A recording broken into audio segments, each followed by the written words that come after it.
Grabatzen ari garen unean gaueko 12:40 minutu igaro diren honetan, Artolak eta Peñak Donostiako Atano hirugarrenean jokatu duten Lauterdiko San Fermin torneoko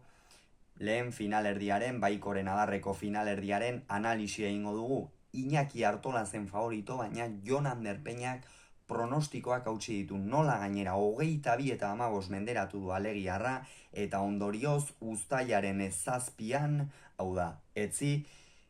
Iruñeko Nafarroa Arena pilotalekuan izango da, egia esan ezustekoa eman du Peñak, egia da partida nahiko parekatua ikusten zela hasiera batean, biek ala biek asko jokatu dute txapelketa honetan zehar eta baita azken bolada honetan ere.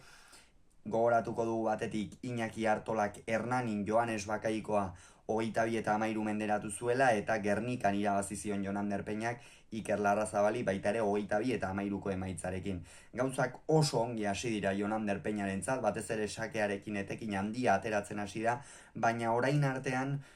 askotan etekina ateratzen ikusi ez dugun alor batean atera dio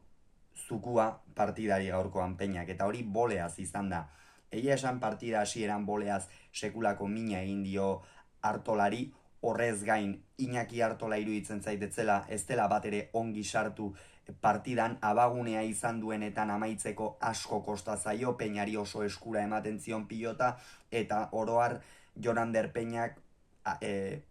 hobeto mugitu du pilota eta horrez gain defentsan ere finago aritu da, eta horren ondorio 10-4 aurreratu da Tolosarra, baina gero Iñaki Artolak sekulako iraulia eman dio markagailuari, sakearekin asmatzen hasi da eta horrez gain arriskatzen. Esaten ari gara behin eta berriz, azken bolada honetan eta azken urte hauetan Iñaki Artolak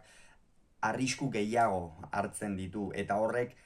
nolabaitean emaitza hobeak lortzera eramaten du, eta gaurkoan naiz eta azkenerako ez duen irabazterik izan, une horretan, arriskatu duen une horretan, etekin handia atera dio eta nolabaitean Peña ere urduritu du, eta ondorioz 10 ipini dira, 12:11 iritsi dira lehen etenaldira, Iñaki Artola aurretik zela, eta egia esan sekulako iraulia eman dio partidari, eta meritua ere badu mentalki 10-4ko emaitza, barkatu 11-4 joan dira, 11-4ko emaitza horri eustea ez baita beti erraza izaten, eta gerora baina bigarren zatian Peña askoz ere gehiago izan da, 18-14 ipini da aurretik Tolosarra, hemen berriz ere sakeari etekin handia atera dio, horrez gain errematean asmatu du, erabaki hortasun handiz joan da, eta esan dugu Jon Ander Peñak irabazi nahi bazuen, erabaki hortasun handiarekin joan beharko zuela pilotaren bila, gainontzean Iñaki Artolari ahoko zuloan uzten balimazion Artolak ez duelako barkatzen, hori egin du, Artola aidean ibili du, ez du ia aukerarik izan alegiarrak, eta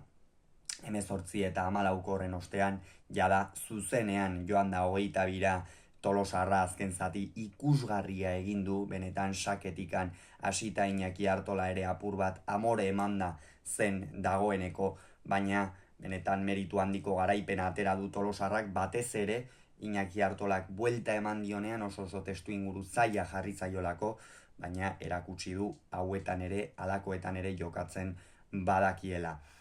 Hauxe beraz esan beharrekoa, Peñako 22, Artolak 15, Peña San Fermin torneoko finalean izango da.